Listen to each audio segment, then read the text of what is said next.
A sexualidade é uma parte muito importante das nossas vidas, não é mesmo? Mas diversos fatores podem levar a algumas dificuldades para se obter uma vida sexual satisfatória. Preste atenção nesse vídeo porque eu vou falar sobre disfunções sexuais. As disfunções sexuais englobam todo tipo de incapacidade de participar do ato sexual de forma satisfatória, seja pela falta, excesso, dor ou desconforto, falha nas respostas fisiológicas ou incapacidade de controlar ou experimentar o orgasmo. Para ser considerado um transtorno, essa incapacidade tem que estar presente em todas ou quase todas as relações sexuais por um período mínimo de 6 meses, causando sofrimento à pessoa e ao parceiro. Ou seja, se você teve alguma dificuldade em uma ou outra relação sexual na vida, você não tem nenhum transtorno. Mas se está sendo frequente há pelo menos 6 meses, pode ser que haja alguma disfunção. Existem diferentes causas para esses transtornos. Dentre essas estão os problemas orgânicos, físicos relacionados aos órgãos sexuais e problemas psicológicos, mentais. É exatamente por envolver a parte mental que a disfunção sexual também é um tema de amplo estudo por parte da psiquiatria e da psicologia. Quais são os principais transtornos chamados de disfunções sexuais? Ejaculação precoce. Considera-se precoce a ejaculação que ocorre logo após a penetração ou até mesmo antes, sem que o homem tenha controle. Para caracterizar o distúrbio, é preciso que o episódio se repita com frequência e o homem não consiga satisfazer a parceira ou parceiro na maioria das relações. Não há uma duração considerada ideal para medir o momento certo da ejaculação, já que o que conta é a satisfação do casal durante o sexo. A causa mais comum de ejaculação precoce é a ansiedade. Ejaculação retardada. Ao contrário da ejaculação precoce, a retardada acontece quando o homem demora muito para ejacular ou até mesmo não consegue. Isso acontece apesar de haver estímulo sexual adequado e desejo de ejacular. As causas podem ser orgânicas ou psicológicas. Disfunção erétil. É definida como a incapacidade do homem em obter e manter uma ereção plena durante uma relação sexual. É importante destacar que se isso ocorre eventualmente em algumas relações, não deve ser motivo de preocupação. No entanto, quando recorrente, o problema se torna responsável por gerar dificuldades, como baixa autoestima, estresse, além de prejudicar a intimidade sexual e o relacionamento do casal. Transtorno do desejo sexual hipoativo. É caracterizado como diminuição ou ausência de fantasias, desejos ou interesse em atividades sexuais. Para que seja considerado um transtorno, ele deve causar acentuado sofrimento ou dificuldades no relacionamento.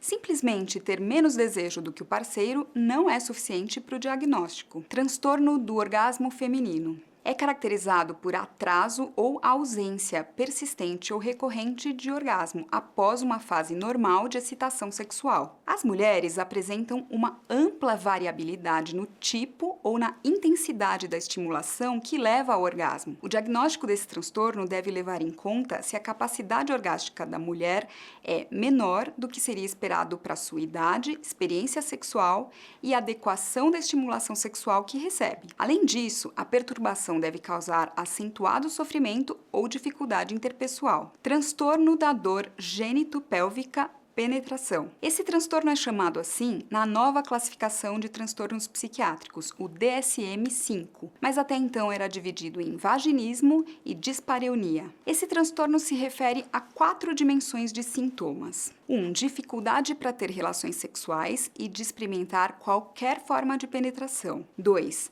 Dor na região genital e pélvica durante as tentativas de penetração. 3. Medo de dor ou de penetração vaginal. E 4.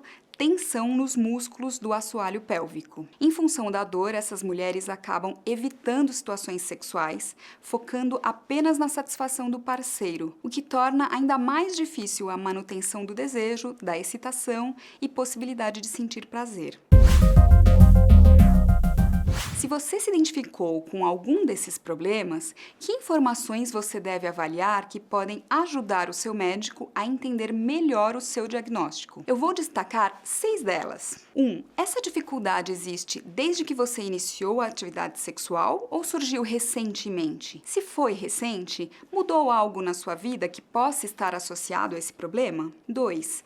Você nota esse problema em todas as atividades sexuais ou só aparece com um determinado parceiro ou parceira? Isso para diferenciar uma disfunção generalizada ou persistente de uma dificuldade que só acontece em certa situação ou com determinada pessoa. 3. Como está o seu relacionamento? Existe falta de comunicação ou muita diferença no desejo sexual entre os dois? 4. Você tem algum problema psiquiátrico como depressão, ansiedade ou dependência de álcool e drogas? 5. Como está o seu nível de estresse? Razões como períodos de luto, dificuldades no trabalho, problemas financeiros, dentre muitas outras, são muito frequentes e podem afetar principalmente o desejo sexual. 6. Existe algum fator orgânico que pode estar associado a esse problema sexual? Fatores como sequelas de cirurgia, complicações de diabetes, hipertensão, problemas hormonais, abuso de substâncias, tabagismo e várias outras doenças podem ter relação. Você deve verificar também todas as medicações usadas, porque muitas delas podem ter efeito colateral que interfira na sexualidade. Isso sem contar problemas individuais, como baixa autoestima,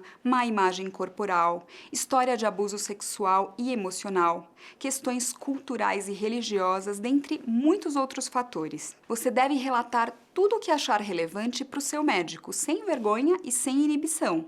O objetivo dele é te ajudar. Disfunção sexual é muito mais comum do que se imagina e tem um forte impacto na qualidade de vida das pessoas. Se você se identificou com algum desses transtornos de que falei aqui, procure um médico inicialmente para avaliar a sua condição clínica. Esse médico pode ser o urologista no caso dos homens e o ginecologista no caso das mulheres. Se descartadas todas as causas orgânicas, procure então um profissional de saúde mental, que pode ser o médico psiquiatra e o psicólogo. Esse é o Doutor Ajuda. E qual é o nosso objetivo com o canal?